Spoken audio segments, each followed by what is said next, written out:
আজকের সকালটা পান্তা ইলিশ দিয়ে শুরু করেছি। আজকে যেহেতু পহেলা বৈশাখ, আর পহেলা বৈশাখে পান্তা ইলিশ খাবো না, এটা কি করে হয়। সবাইকে শুভ নববর্ষ।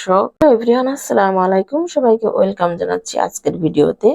আর কেমন আছেন আপনারা সবাই? আজকের দিনটা সবার কেমন শুরু করেছেন আর কেমন কাটলো? আজকের ভিডিও দেখে কমেন্ট জানাই একে অপরে সবাই কেমন আছেন। সকাল থেকেই ভিডিওটি শুরু করেছি। আর আজকে যেহেতু পহেলা বৈশাখ, আর পহেলা বৈশাখে প্রতি বছরই পান্তা ভাত খাওয়া হয়, সবাই খায় কম বেশি। আর ইলিশ মাছ থাকতেই হবে এমন কিন্তু না, ইলিশ না থাকলে অন্য মাছ মাছ দিয়েও আমরা পান্তা ভাত খেয়ে থাকি। তো সকাল সকাল উঠে আমি মাছ বের করে তারপরে সুন্দর করে হলুদ লবণ মেখে তাতে একটু মরিচের গুঁড়াও দিয়েছি। তারপর আমি সরিষার তেলে ভেজে নেব। আমি সরিষার তেল প্যানে দিয়ে দিলাম একটু গরম করে। তারপর আমি মাছ ভেজে নেব। আর মাছগুলো একটু সুন্দর করে ভেজে নেব যাতে খেতে একটু বেশি মজা হয়। ছোটবেলার পহেলা বৈশাখটা না খুব মনে পড়ে গেল। গ্রামের পহেলা বৈশাখটা অন্যরকম হইতো।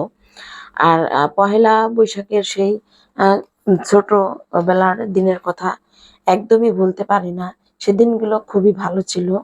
দিনের থেকে সেই ছোটবেলার দিনগুলো অন্যরকম ছিল, যেটা আসলে কেউ ভুলতে পারে না।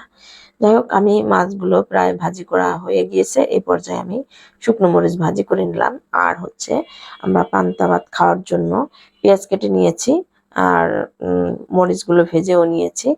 আর সবকিছু একসাথে প্লেটে করে রেডি করে তারপর আমরা খেতে বসে যাব।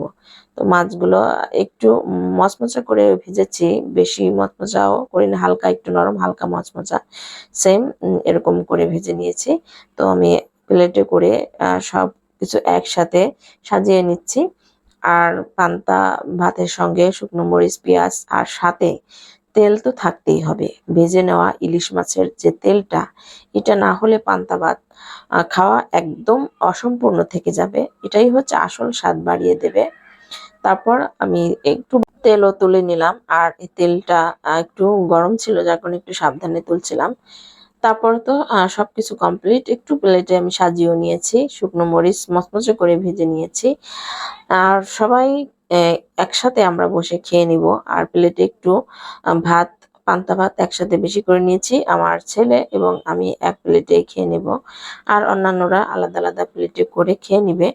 আর সবার আগে মরিচ, তারপরে পেঁয়াজ আর ইলিশ মাছ দিয়ে প্লেটের উপরে এই পর্যায়ে এইভাবে তেলটা দিয়ে যদি সুন্দর করে মেখে খাওয়া হয়, দারুণ মজার হয়। সুপ্রিয় দর্শক, আপনাদের কার কেমন আজকের দিনটা কাটালো, কে কি পয়লা বৈশাখে খেয়ে থাকলেন, কমেন্ট করতে ভুলবেন না। সবাই ভালো থাকবেন। আজ বিদায় নিচ্ছি। আল্লাহ হাফিজ। আসসালামু আলাইকুম।